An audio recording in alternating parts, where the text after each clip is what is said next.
Hello from my little corner of the universe. That's what I'm calling this space, my little corner of the universe. And I couldn't be happier. Hello, welcome. So today's topic, I'm going to be talking about holistic nutrition because it's so important. Okay, so for those of you who don't know, aloha, welcome. For those of you who don't know, one of my 13 past lives in this life, I'm a holistic nutritionist, surprise. And my focus always has been sports nutrition, athletic nutrition, movement nutrition. So really, aside from the whole holistic nutrition, which is completely important, right? Holistic nutrition means mind, body, spirit. Okay, if there's something going on in your body, we got to figure out what's going on mentally, physically, energetically, spiritually. But aside from that, the sports nutrition aspect of it. Now, you don't have to be an athlete, obviously, but I think if you're working out, especially if you're working out with me in my classes, I'm going to make sure to fatigue your muscles. That's like, if you come here, you already know that's the truth, right? So if we're fatiguing your muscles 2 to 3 times, maybe 4 times a week, we need to start to make sure that one, you're stepping into the space properly nourished and hydrated, and you're also leaving to go wherever you need to go and start your day or finish your day in a very healthy, nourished, nutritioned way. So let's talk about that as people come on in. Hola, hola. If you start to have any questions that come up throughout this conversation, because listen, I could talk about this for days, all right? So if you catch me ranting, stop me. And if you have any questions, just type them in there. I really want to talk about this because it's so important. And I think most of us are coming in here, we're taking classes, we're feeling good, but then at some point it's like, ooh, now I'm always hungry, right? Because now you're working out. So you're either always hungry or now you're going to start to crave things, okay? So let's talk about all these topics I'm so excited about, okay? Now, let's just put this in sort of nutrition can be a very vast topic, right? It's one of the most highly debated topics all over the world. Why? Because nutrition has to do with your body type, with your blood type, with your elemental makeup. There's a lot that goes behind nutrition. So this talk, I'm not going to tell you this is your meal plan, this is what you're supposed to be eating. I don't believe in that. I know that doesn't work, so I'm not going to talk about that. What I am going to talk about is if you're in a woman's body and you have hormones that reflect a woman's body, you need to eat accordingly, all right? So this is going to go into a little bit of understanding that we need to have a balanced approach to our nutrition, meaning we need to start figuring out what is labeled healthy and what is not labeled healthy. So I'm going to start from the top down to make it as simple as possible, okay? Just to get it as a foundation at the forefront. Start to look at the ingredients that you're consuming. If you are consuming packaged items or food from buffets or anything that is packaged with ingredients, flip it over and start reading it if you don't already do that. If there's ingredients on there that you do not recognize, you got to take a look at that, all right? It's probably not the healthiest for you. Now, remember, this is a big umbrella, so if you have specific topics or questions about these ingredients, you got to message me or you got to talk to me about it. But overall, if you start to see ingredients that you do not know, that definitely the biggest red flag, if the ingredient has a number in it, don't consume it. Straight up, just don't. Anything, we can go as clean as we want. I'm not going to be a military sergeant about it because that doesn't help either. But just start to have awareness about what you're putting into your body that's packaged. Now let's talk about overall as a woman having a healthy food routine, because yes, I'm a big proponent of understanding the benefits of fasting and the benefits of portal energy and taking advantage of that and emptying and detoxifying, clearing your body for that. At the same time, I don't live in a fasted state. I'm not fasting every day. That's not possible, not for me, maybe for other people. So you have to understand that there are windows of time that we need to be eating, especially if we are working out. So I'm going to take this conversation and really focus on those of you who are working out with me in person or online, okay? If you're working out, before your workout, you need to understand that you need to be nourished to a balanced point. You don't want to overeat, obviously, before you work out, but you also don't want to come in on an empty stomach unless for some reason you are working out in a fasted state. That's a different conversation. I'm not going into that. If you want to talk about that, let's do it in a separate conversation, okay? So it's not wrong to work out in a fasted state, but you have to understand what you're doing. And if you don't understand what you're doing, you're gonna do more harm than good, all right? So we're gonna keep that for another day. Right now, we're gonna focus on coming into the studio or into your online class with a healthy, balanced, nourished body, and then post-workout nutrition. So healthy, balanced, nourished body means you don't come in here feeling hungry, all right? So what if you're like, it's been the whole day, or I woke up late, I didn't have time. I'm gonna give you a few suggestions as to what a pre-workout snack is. The reason why I'm actually doing this live is because I was literally just snacking on almonds and coconut chips. And I was like, oh, I didn't even realize like I put this together. I just have it around, right? So healthy fats are incredibly important, especially to women. Again, I'm just gonna cater it to women because it's my specialty, not discriminating against anybody, but as women, we need to stabilize our hormones. Healthy fats, I cannot repeat it enough, are exactly what we need, and they will hold you over. Now, the serving size is really important when it comes to healthy fats, right? How much of this, that's the biggest question. Like, yeah, I can snack on this all day. That's not what you want to do, right? So what's a good healthy fat proportion? So proportion, you literally can use your palm as a way to measure it. Now, I know in the beginning, sometimes people will tell you, like a lot of personal trainers, like just take one handful, and then you're looking at it and you're like, this is not gonna do it, it's not enough, right? That's normal. You could take 2 handfuls and still be fine, all right? So 2 handfuls is a great way to measure if you feel like 1 handful is not enough, right? And I'm not talking about a whole handful like you're holding on, right? You use your palm as a way to measure it, and you take that serving. You eat that. If you feel like you still want more, you can balance it with some kind of fruit, right? So like you have your healthy fats, you could have a healthy carb, right? Bananas are amazing.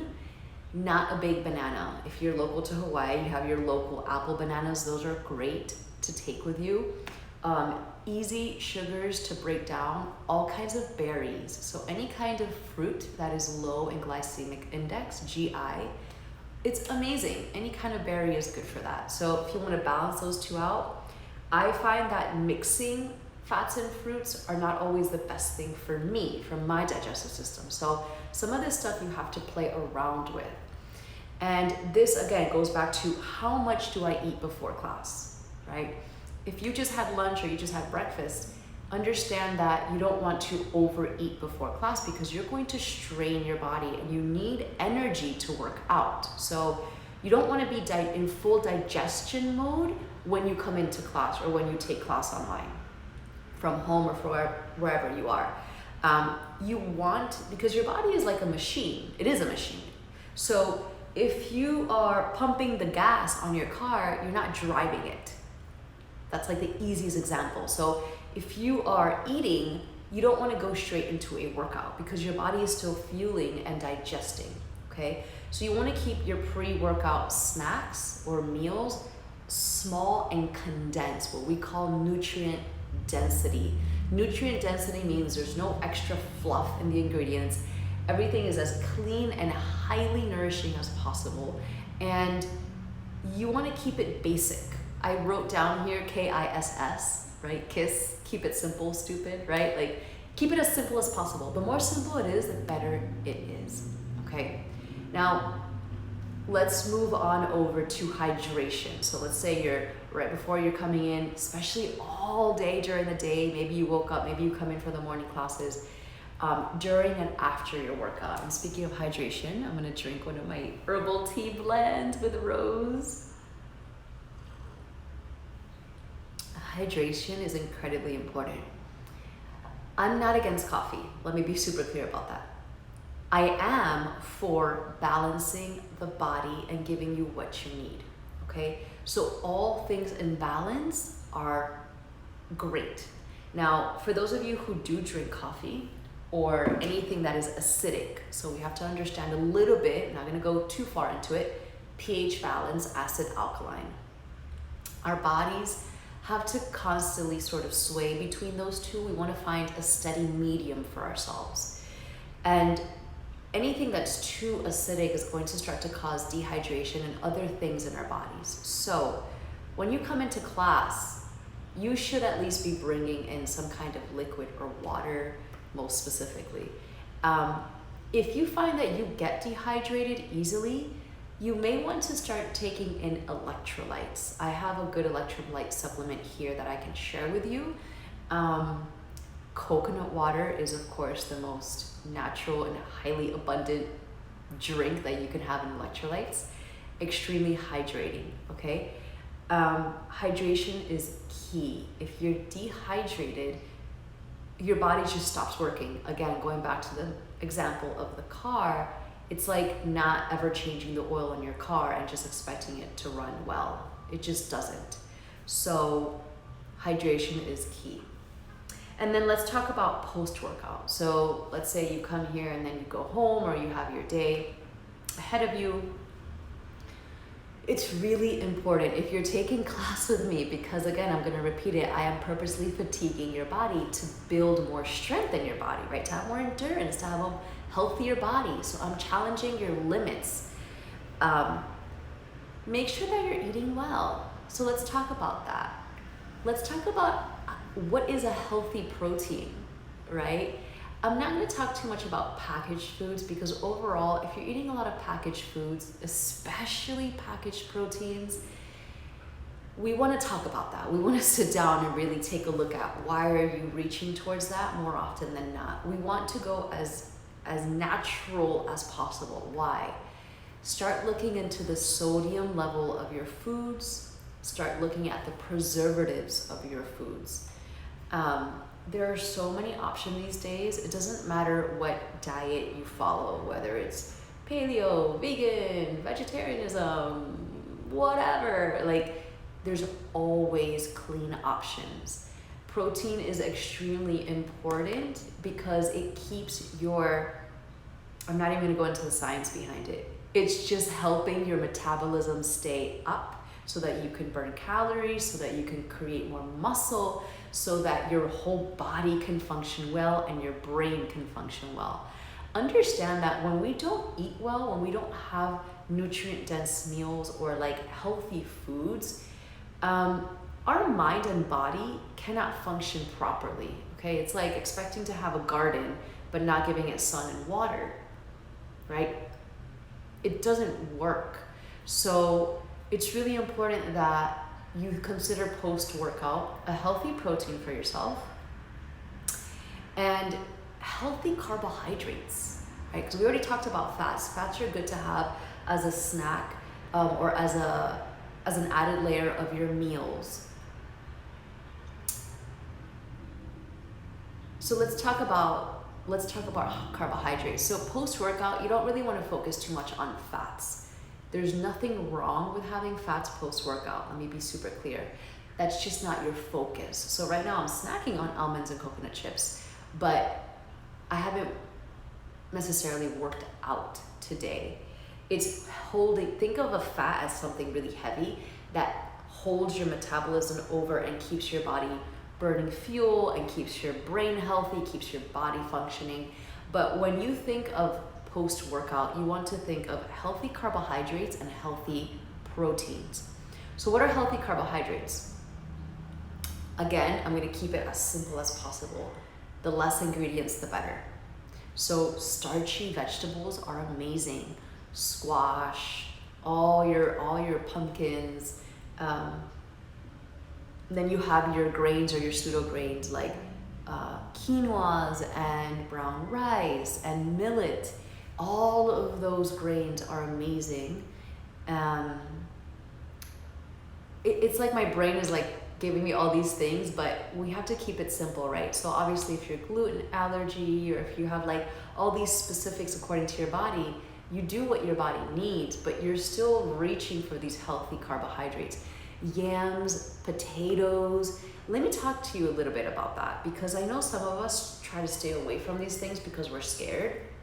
Here's the thing, and now I'm going to talk a little bit about the whole cyclical living, really understanding your body as a woman. We have these ups and downs with our hormones and our cycles, whether you're bleeding or not. If you do not honor your body's needs, meaning if I'm like super hungry and I'm really craving sweet potatoes and I'm like, no, I'm on a diet, I'm trying to blah, blah, blah, I'm not eating sweet potatoes, let me tell you what's going to happen. Mentally and the ego will feel good about restricting yourself, which that's just unhealthy. Like, you never want to think of restricting yourself of anything. That's just not healthy. I would love to have a talk and a conversation about that, understanding and like processing that mentality, because we need to get rid of that mentality. We're not restricting ourselves of anything. And if we do, at some point, especially if you are bleeding, if you do have a menstrual cycle, your body will crash. And this is how we get stuck in these cycles and these loops. And I know this because I work with women. And as a nutritionist, this is what I see the biggest thing. Like, a lot of us women, we get stuck on the cycle. We do really, really good. And then, oh my God, we did horrible. And then we're going to start all over again because we feel bad about it. And then we're going to drop again. Why does that happen? It happens because we're trying to restrict ourselves from intuitive eating. So the more you start to clean up your body, the more you start to clean up your mind around what is healthy, what does my body actually need, what feels nourishing to me, the more you're going to have a healthier relationship with the food that you eat. And the more healthy relationship you create with the food that you eat, intuitive eating is going to become very, very easy for you. And you're going to know that if you're craving sweet potatoes or yams or grains, you're not only not going to be scared of eating it, you're going to be more, you're going to love that experience, right? Now let's just be mindful, like I'm thinking of like breads and things like that. You got to be careful with that stuff because it's so highly processed. So you, again, coming back to the keep it simple, less ingredients, the better. There's just so many options nowadays to keep it as clean as possible. If anybody have any questions, let me know. I want to know if all of this is making sense, if it's landing for you, because I know nutrition can be like a really wide topic. So going back to healthy carbohydrates, you have your grains, your pseudo grains, your starchy vegetables. That includes everything, almost any kind of vegetable you could think of, really. Broccolis and Brussels sprouts and all that good stuff. Okay, now let's talk about a really easy way to alkalize your body. So if you're finding that you have a lot of you ladies that are prone to maybe infections or headaches, fatigue, a lot of these things come from dehydration, and dehydration causes acidity in the body, and vice versa, right? Acidic lifestyles. Because understand too that your lifestyle has a role in this. That's another branch. So if you have an acidic lifestyle, it means high stress, high anxiety. Some of us just have naturally high stressing jobs, right? So how do you counteract that? How do you balance that, right? This is why this space is created, right? Meditation, sound healing, movement, right? Movement helps to clear and move energy through the body. Taking it back, hydration. I lost my train of thought. Oh, good, very helpful, awesome. Okay, alkalizing, a really easy way to alkalize your life. Herbal teas are a great way to bring in some medicine into your routine, and you can actually enjoy it. Like, that's pretty easy. So you're hydrating. So here's the thing. I'm not a huge fan of drinking water all day long. Why? Depending on my body, I'm just highly sensitive. I can't always keep drinking water. I definitely never drink cold water. And even room temperature water sometimes is hard for me to drink all day. This is why I love teas, because you can infuse medicine into your tea via, depending on what herb you're using, And then also just keeps you hydrated, right? If it's not caffeinated tea, keeps you hydrated. Another way to do it is salads, of course, like an easy salad, right? Like so simple, like just take it back to basics, lettuce and tomato or whatever green you have around you, right? Arugula, all these greens that you could think of, just make an easy salad. Really easy way to alkalize or oxygenate. If you want to think of alkalinity as oxygen, as hydration, all of that goes into the same category, right? So anything that's green, any green supplements are going to help alkalize your body. So if you think of supplements, right? Supplements are really important. We could have a whole other talk on that. Taking in supplements like spirulina, moringa, chlorophyll, greens blends, just a greens powder blend.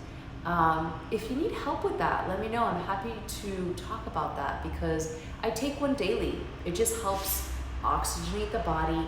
It's so good for your immune system. Okay, by the way, this whole talk, the whole thing is for your immune system, right? If you start to eat healthier, if you start to have your mind body working together, naturally your immune system is going to start getting a boost. So these supplements will help you. The more you alkalize your body, the more stronger your immune system will become. Okay. Another way to easily alkalize your body, obviously green juices, right? Be careful with over drinking fruit juices because I know juices are a thing, but if we start to drink a lot of fruit juices, that might harm us more than help us. So a fruit juice here and there is good. You want to think more green juice than fruit juice. Now, if your green juice has some fruits to help with the flavor, it's totally fine. What else? I think I've covered most of the important topics. Let me see. I wrote a few things here. So just understanding the difference between acid and alkaline diet, lifestyle, let's call it, choices, right? So anything that's packaged is going to be more acidic. Anything that's more natural and hydrated is going to be more alkaline. Now, I don't want you to think of good and bad. Like acid is bad and alkaline is good. That's also not healthy or a balanced approach. Understand, take a survey, take a step back and ask yourself, is my lifestyle mainly acidic? Is it mainly alkaline? Is it a good balance of both? Because you need both. Again, you need both. So if you have both, great. Most of us don't. That's just the reality of it. So if you don't have a balance, now is a good time to start taking a little survey of what you're eating, what you're consuming, what kind of lifestyle you're living. Let's just talk really simply about low-calorie diets. That's all I have to say, right? Low-calorie is like 80s. It's just, it doesn't work. It doesn't work, and you're going to deplete yourself, and you're certainly not going to be able to get through any of my bar classes. That's for sure. Like if you're on a low-calorie diet, the whole low-calorie diet, those three words are like not allowed in this space. So it's just not going to work. It's not going to work because that's just a constant depletion of your resources, mind, body, spirit. So that's very unhealthy, and if that's what you're living with right now, I would love to help you sort of move out of that mindset because it's not sustainable. Everything I'm about is sustainability. Like, let's make your life and your workouts and your healing environment and your connection to your body and your womb, let's make it as sustainable as possible. And a low-calorie diet is never and will never be sustainable. It just doesn't function that way. Cool. I think I covered all the main topics. If there's any questions, let me know. DM me, comment, and I can certainly keep doing these. If any of those extra categories that I mentioned throughout today's chat calls you, I would love to talk about that, okay? And yeah. Understand that self-care and a holistic lifestyle is really important. And that's the whole thing about being a holistic nutritionist. I'm not just looking at the foods that you eat, right? So understand that, for example, if you're in front of a computer for most of your day, or if you're standing and you're working like at a hospital, or if you have demanding, physically, mentally, energetically, or emotionally demanding jobs, that's most of us, right? Unless you really love what you do and you have very low levels of stress. But most of us have one of those four. Understand that that affects the way that your body mechanics work. So you could have a super healthy lifestyle, but if you're sitting in front of a computer all day, you have to do something to counteract that. And what do I mean by that? That means maybe you are eating all the right things, but maybe it's time for you to, because you're taking in so much mental stimulation, you have to start redirecting that mental energy from 9 to 5. Once you're out of that, or whatever your hours are, you say, okay, I just took in a screen for 8 hours. How can I counteract that? First and foremost, do not watch TV when you go home. It's just not going to help you. Do not look at screens. Turn off your screens as early as possible before you go to bed. Because we need to start to understand too that the things that we're taking in is going to affect our ability to digest, to assimilate the nutrients that we're putting into our bodies, and to just be healthy, sustainable, divinely glowing human beings, right? So you want your body to work, you have to look at the body in a holistic sense, and that's where the holistic nutrition aspect comes into this. So if you take in a lot of screen, you need to go outside and get fresh air and sunlight. It's the quickest way to counteract that. And if that's not a possibility for you, grounding. If you're in and around a lot of technology all day, and you may think that this is not about holistic nutrition, but it actually is, okay? If you're not getting enough fresh air and sunlight, and you're not grounding, it's gonna be very hard for you to get this electrical unit, because we're literally just an electrical machine. So you need to be able to conduct a lot of energy in your body. And if you're not grounding, receiving fresh air and fresh sunlight, your body's not going to work properly, and we need to work on that. So grounding is a great way to counteract all of those four things that I said. Energetically demanding, spiritually demanding, emotionally, mentally, or physically. The list just keeps getting longer. And honestly, just overall, like, we live in a world that's very high in anxiety and stress. So we need to find little ways, sustainable, practical tips to stay healthy. And it could be very simple. Add a plant to your environment. You'd be surprised at how much vibration they exude. That's why this space is full of plants, because I want you to feel different when you walk in and walk out of this space. Essential oils are a really, really powerful way to keep yourself grounded, to improve your immune system, and to have a stronger body, mentally, spiritually, emotionally, and physically. Essential oils are an incredible go-to. I work a lot with essential oils. I use them every day of my life. They're very easy to understand, and it's a great way to receive the power of plants in your lifestyle. You can diffuse them. You can use them topically. If you use certain essential oils, not all of them are meant to be taken topically. So just please be very careful of that. I can help you with that. Yeah. That's the main thing. Okay, I think I covered everything that I can think of right now. So if you have more questions, topics you want me to talk about, please let me know. I would love to continue these chats. The idea is to have mate con cele or tea con cele on Wednesdays, and I'll save all of these chats so you can watch them, so you can share them, so you can get the word out about how to holistically improve mind, body, spirit, nutrition. Okay, I love you guys for your support, and I'll see you soon from my little corner of the universe.